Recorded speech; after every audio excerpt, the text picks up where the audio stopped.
Matur nuwun. Sebelumnya, Assalamualaikum warahmatullahi wabarakatuh. Terima kasih atas kesempatan yang diberikan kepada saya. Kali ini saya ingin istilah kerennya diseminasi. Istilah kerennya akhir-akhir ini diseminasi. Kalau istilah biasanya sharing. Di sini saya ingin membagikan, sebetulnya ini tugas Bapak Ibu, tugas saya sebagai guru penggerak, harus ada share di antara teman-teman sejawat, rekan sejawat, tentang budaya positif. Kebetulan ini adalah modul kemarin, modul pertama. Nah, ini LMS saya. Ini LMS saya. Di situ ada paket modul 1, 2, sama 3. Kemudian ke belakangnya itu juga. Nah, ini LMS saya. Isinya seperti ini. Bentukannya seperti ini. Dan ini modul 1 isinya ada 4 submodul. Ini nggih. Modul 1.1, 1.2, 1.3, 1.4. Kemudian di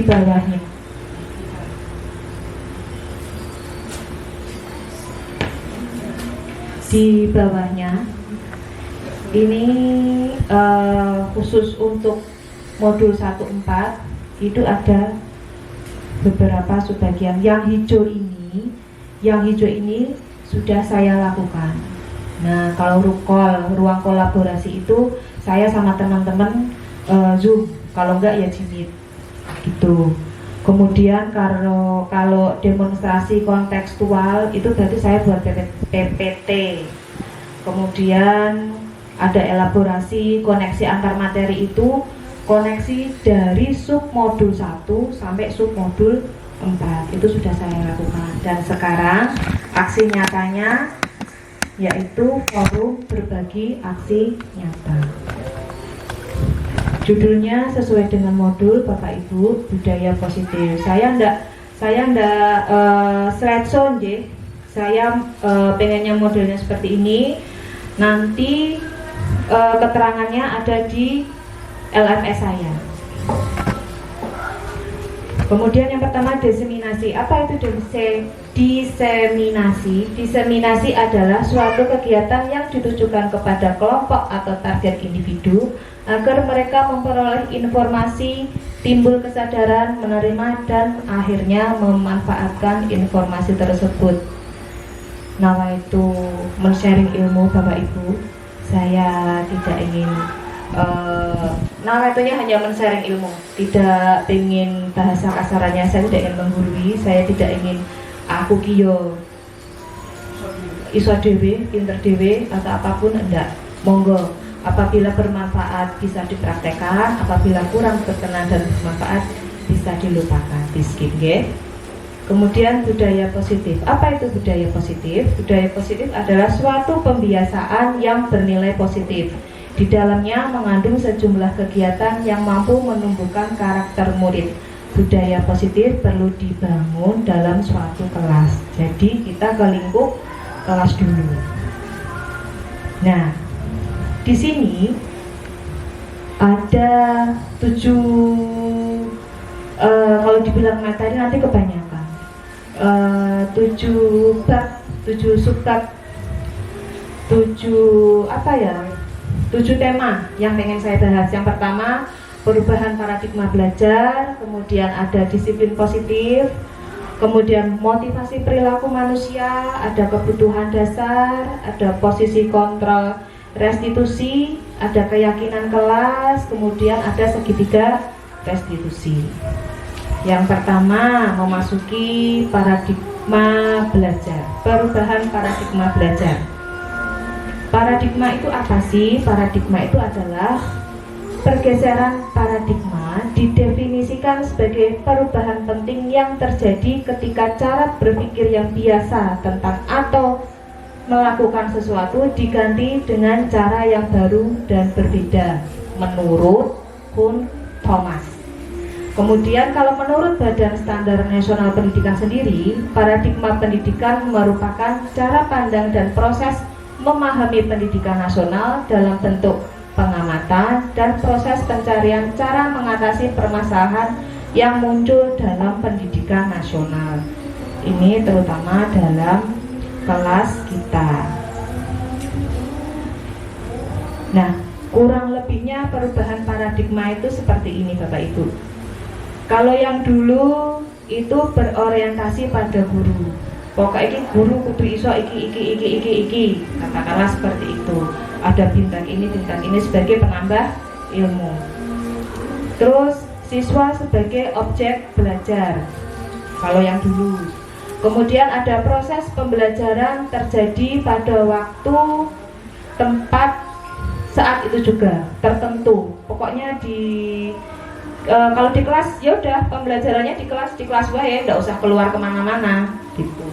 Kemudian tujuan utama menitik beratkan pada penguasaan materi pelajaran.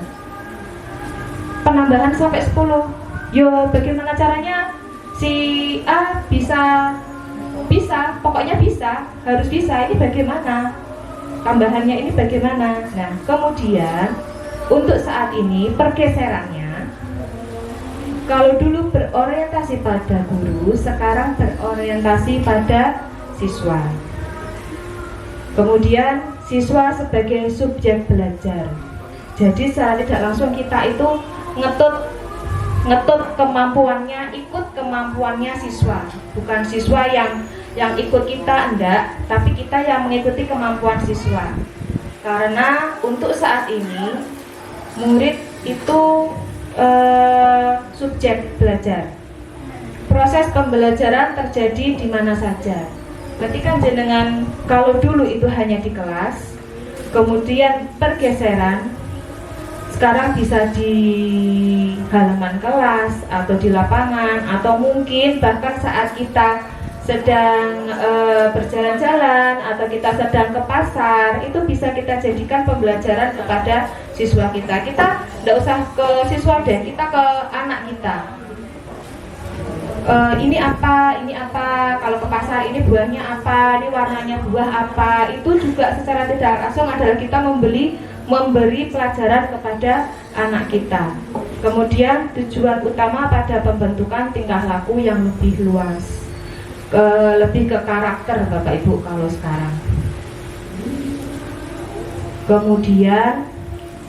Kemudian disiplin positif. Memasuki sebab kedua tadi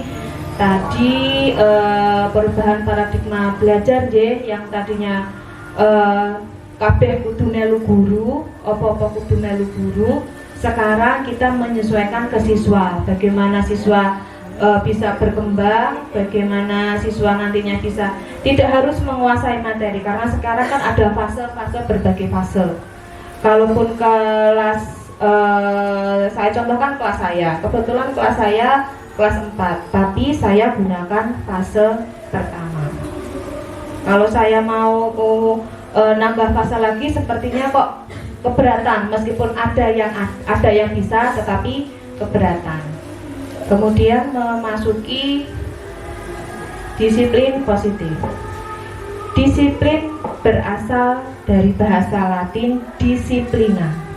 Jadi nanti kalau menarik Bapak Ibu anaknya perempuan atau mau nambah anak lagi atau yang mau anak lagi, disiplina bisa dijadikan nama anak gitu. Nanti panggilannya Lina. Ya, artinya belajar. Dalam budaya kita, makna kata disiplin dimaknai menjadi sesuatu yang dilakukan seseorang pada orang lain untuk mendapatkan kepatuhan. Kita selalu menghubungkan kata disiplin dengan ketidaknyamanan dan sering dihubungkan dengan hukuman. Padahal itu sungguh berbeda. Karena belajar tentang disiplin positif tidak harus dengan memberi hukuman. Justru itu adalah salah satu alternatif terakhir dan kalau perlu tidak digunakan sama sekali. Jadi itu hukuman itu kalau dulu yo nak kalah dihukum. Kalau sekarang dilihat lebih dalam lagi sebab kenapa kok iso ono opo seperti itu. Jadi kalau bisa hukuman itu paling belakang, kalau semisal sudah tidak bisa diapa-apakan lagi.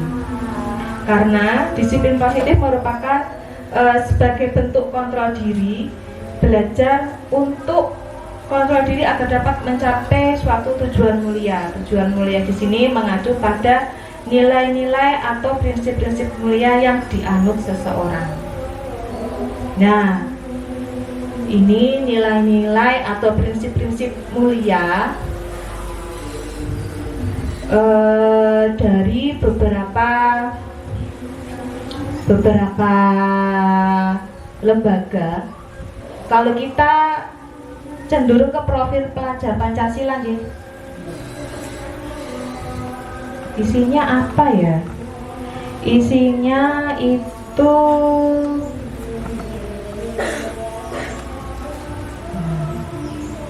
saya bukakan kepeannya Bapak Ibu di dalam LMS saya. Nilai-nilai kebajikan dari 6 institusi atau organisasi. Nah, ini dia. Nah, kalau profil pelajar Pancasila jelas deh. Ada beriman, mandiri, bernalar kritis, berkebinekaan global, bergotong royong, dan kreatif. Kemudian, nah, ini banyak sekali. Ada sikap murid, ada toleransi, rasa hormat, antusias, sampai komitmen.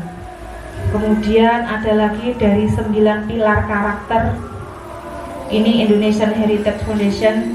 Ini juga ada A sampai Z, itu juga banyak. Ada kejujuran, ada hormat dan santun. Ini ada dermawan, suka menolong, dan gotong royong, sampai toleransi, kedamaian, dan kesatuan. Nah, ini ada nih keterampilan hidup dari institusi petunjuk seumur hidup dan keterampilan hidup. Ini lifelong apa ini? Ini sepertinya dari luar. Ini dalamnya seperti ini. Nilai-nilai kebijakan yang ada di diri mereka itu seperti ini. Ada petunjuk hidup, keterampilan hidupnya apa? Petunjuk hidupnya apa? Ada berorganisasi, kesabaran, memiliki rasa humor, berinisiatif, integritas. Itu banyak sekali, sampai paling bawah persahabatan. Kemudian ini ada The 7 Essential Virtues. Ini juga dari empati sampai keadilan. Jadi banyak nih Bapak Ibu. Lah ini dia. Project nilai-nilai kebajikan. Nilai-nilai kebajikan aja ada projectnya Bapak Ibu. Ada peduli, rajin, rasa hormat, sampai pengertian. Nih, ada nih banyak banget.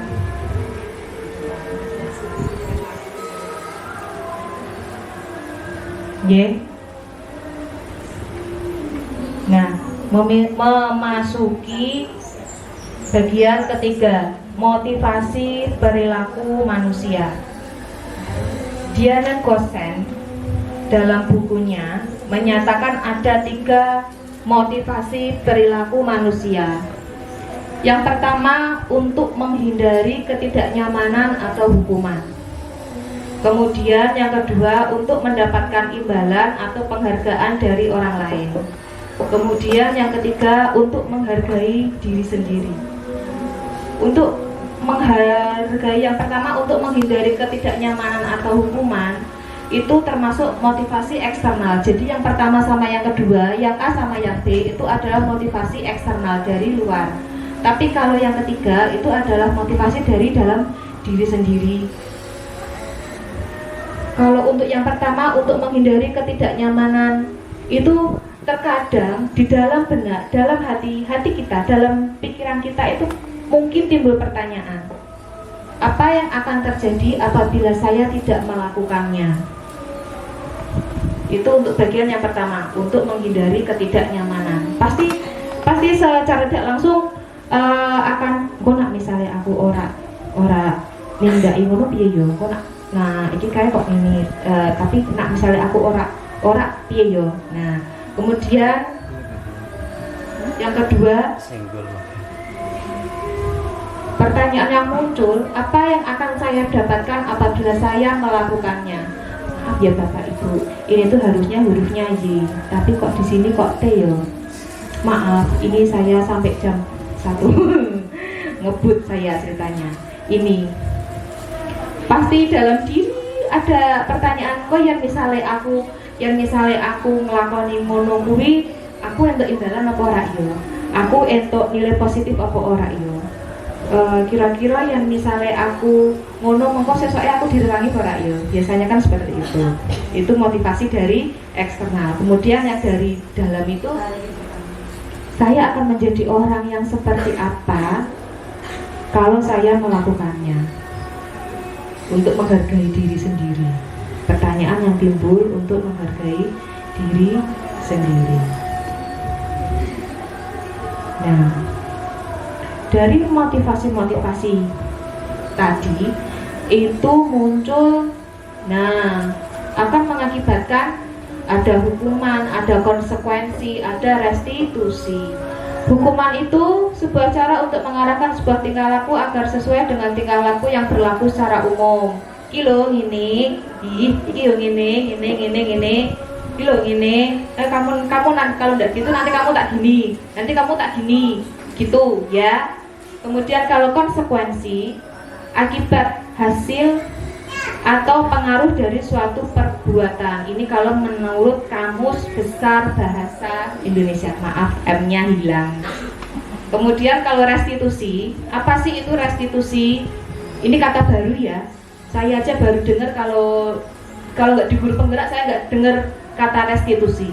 Restitusi itu proses kolaboratif yang mengajarkan murid untuk mencari solusi untuk masalah mereka dan membantu murid berpikir tentang orang seperti apa yang mereka inginkan dan bagaimana mereka harus memperlakukan orang lain. Itu di restitusi.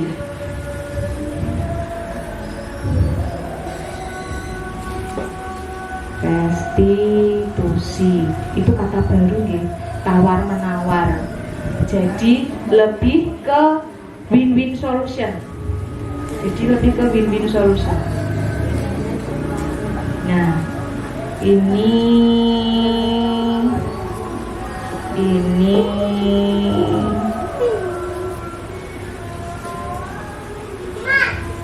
ya. Nah, ini ada tabel Bapak Ibu.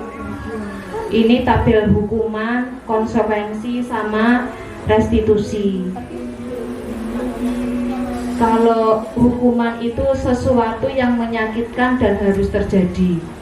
Kalau konsekuensi itu sesuatu yang harus terjadi. Kalau restitusi itu merupakan pilihan.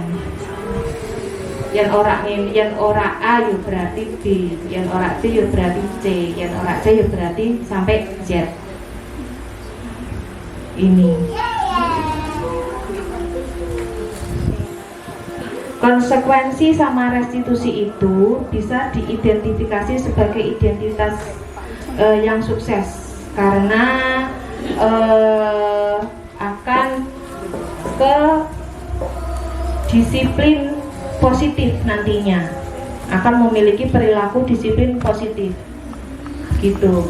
Kalau hukuman itu kan yang tadi saya bilang itu, kalau perlu itu enggak usah, itu paling akhir kalau semisal memang tidak bisa diajak kerjasama, tidak bisa diajak komunikasi, itu nanti itu hukuman. Betul. Kemudian dihukum oleh penghargaan. Kok bisa ya? Kok bisa dihukum oleh penghargaan? Padahal penghargaan itu kan harusnya kan sesuatu yang oke, sesuatu yang enak gitu. Wong penghargaan kok dihukum? Kenapa? Nah, dari Alficon ini ya, mengemukakan baik penghargaan maupun hukuman adalah cara-cara mengontrol perilaku seseorang yang menghancurkan potensi untuk pembelajaran yang sesungguhnya. Menurut Hon, secara ideal tindakan belajar itu sendiri adalah penghargaan sesungguhnya. Jadi kita belajar itu ya kita ya menghargai malah penghargaan kita buat diri kita sendiri. Kita belajar, kita nambah sesuatu gitu loh. Tapi kalau penghargaan dihukum karena penghargaan, nah itu ada pengaruh jangka pendek, jangka panjangnya. Bisa dilihat di sini, nggih. Ada penghargaan yang tidak efektif, ada penghargaan merusak hubungan, ada penghargaan mengurangi ketepatan, ada penghargaan menurunkan kualitas, ada penghargaan mematikan kreativitas, ada penghargaan menghukum juga ada. Penghargaan kok menghukum. Kemudian ada motivasi dalam diri. Nah ini kira-kira yang mau dibuka yang mana? Ini yang pengaruh jangka pendek, jangka panjangnya ini. Penghargaan efektif jika kita menginginkan seseorang melakukan sesuatu yang kita inginkan dalam jangka waktu pendek. Kemudian coba kita buka yang penghargaan merusak hubungan. Nah, penghargaan merusak hubungan. Ketika seorang diberi penghargaan atau dipuji di depan orang banyak, maka yang lain akan merasa iri dan sebagian dari mereka akan tidak menyukai orang yang diberikan penghargaan tersebut. Ya, warning, hati-hati. Jika seorang guru sering memberikan penghargaan kepada murid-muridnya, besar kemungkinan murid-muridnya termotivasi hanya untuk menyenangkan gurunya. Mereka tidak akan bersikap jujur kepada guru tersebut.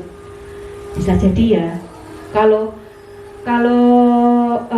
mungkin di siswa kita kalau yang C mungkin sepertinya piye wong cah C. Tapi ada loh, tidak menutup kemungkinan anak yang tunagrahita yang besar itu bisa bersikap seperti ini. Yang aku ora dikai sesuatu, aku ora arep mengerjakan. Itu dihukum oleh penghargaan. Penghargaan menciptakan persaingan di dalam kelas dan persaingan menciptakan kecemasan. Ini. Itu gitu. Dapat itu. Aku kok ora. Nah, berarti kan secara tidak langsung menciptakan kecemasan, gitu. Kecemasan yang cemas. Kemudian mereka yang percaya bahwa mereka tidak memiliki kesempatan untuk mendapatkan penghargaan akan berhenti mencoba. Wes lah. Wong wis ora karo aku kok. Ya wes lah. Wes aku ora tak jajal meneh ah. Wah. Mungkin lebih kurangnya seperti itu. Kemudian penghargaan mematikan kreativitas, kita buka ya. Nah, murid-murid diminta berpikir mengenai hadiah atau penghargaan yang bisa mereka dapatkan bila berhasil menulis sebuah puisi. Contohnya mungkin kreativitas kelompok murid-murid ini menjadi berkurang dibandingkan dengan yang tidak diberitahukan tentang hadiah yang bisa mereka terima. Yuk bikin puisi yuk. Saya bisa tak kasih permen cecak 10.000, katakanlah seperti itu contohnya. Nah yang tidak tahu kan ya mungkin kurang ini, jadi kurang semangat, kurang termotivasi seperti itu. Kemudian dalam tugas-tugas memecahkan masalah, para murid memakan waktu lebih lama dan memberikan jalan keluar kurang kreatif saat mereka dijanjikan suatu penghargaan. Browsing, googling, daripada ngeluh-ngeluh mikir puisi sing ora apik, browsing wae. Puisi romantis atau puisi jenaka. Kemudian penghargaan menghukum. Penghargaan menghukum mereka yang tidak mendapatkan penghargaan. Misalnya dalam sistem ranking, mereka yang mendapatkan ranking kedua akan merasa paling dihukum. Memberikan penghargaan dan hukuman adalah hal yang sama karena keduanya mencoba mengendalikan perilaku seseorang. Karena orang pada dasarnya tidak suka dikendalikan dalam jangka waktu yang lama, penghargaan akan terlihat seperti hukuman. Kemudian jika suatu penghargaan diharapkan namun Anda tidak mendapatkannya, Anda akan merasa dihukum. Nah, itu dihukum oleh penghargaan. Nah, kemudian restitusi, sebuah pendekatan untuk menciptakan disiplin positif. Restitusi itu win-win solution, Bapak Ibu.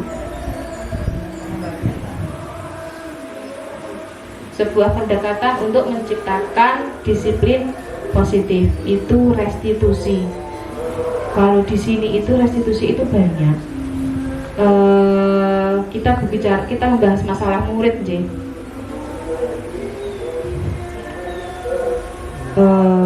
restitusi. Nah, ini ada restitusi, sebuah cara menanamkan disiplin positif pada murid. Nah, ini dia. Ada 5 halaman. Restitusi membantu murid menjadi lebih memiliki tujuan, disiplin positif, dan memulihkan dirinya setelah berbuat salah. Jadi ketika ada murid berbuat salah, kita jangan langsung kok ini piye, kok iso ngene iki piye, kudune kan ngene. Itu jangan. Kalau bisa kita mendengarkan mereka dulu, kenapa alasannya kok bisa jadi seperti itu, why, kok jalannya yang tadinya lurus jadi berkelok atau bagaimana gitu. Nah, memasuki yang keempat, Bapak Ibu, kebutuhan dasar manusia. Yang pertama, bertahan hidup. Ini yang biasa pada umumnya, sebetulnya ini semua pada umumnya semua. Kasih sayang dan rasa diterima. Kemudian ada penguasaan kebutuhan. Ini belum saya ganti ya. Ini saya bukakan yang LMS aja. Dasar kebutuhan manusia.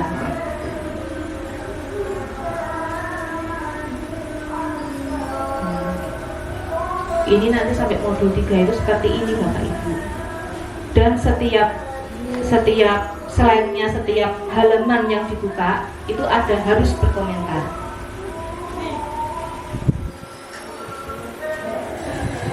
Nah, ini kebutuhan dasar manusia menurut Dr. William Glasser dalam Choice Theory. Nah, ada videonya di sini. Ini ada videonya. Kemudian ini Bapak Ibu, kalau saya buka, ini ada 23 yang berkomentar, dan itu harus. Soalnya nanti dikoreksi siapa yang tidak memberikan pendapat, siapa yang tidak memberikan komen, itu nanti dijabri satu-satu sama ibu gurunya. Kalau di sini kata fasilitator. Nah, ini 5 kebutuhan dasar manusia: kebutuhan bertahan hidup, kasih sayang dan rasa diterima, kemudian ada penguasaan, kemudian ada kebebasan, kemudian ada kesenangan. Itu kebutuhan dasar manusia. Kalau kebutuhan bertahan hidup, memang iya ya, kita harus bertahan hidup ya, bagaimanapun caranya. Kemudian kasih sayang dan rasa diterima, ya jelas, pasti. Kemudian ada penguasaan. Kebutuhan ini berhubungan dengan kekuatan untuk mencapai sesuatu, menjadi kompeten, menjadi terampil, diakui atas prestasi dan keterampilan kita didengarkan, dan memiliki rasa harga diri. Ini yang penguasaan. Kemudian ada kebebasan. Kebutuhan akan kemandirian, otonomi, memiliki pilihan dan mampu mengendalikan arah hidup seseorang. Nah, ada kesenangan juga,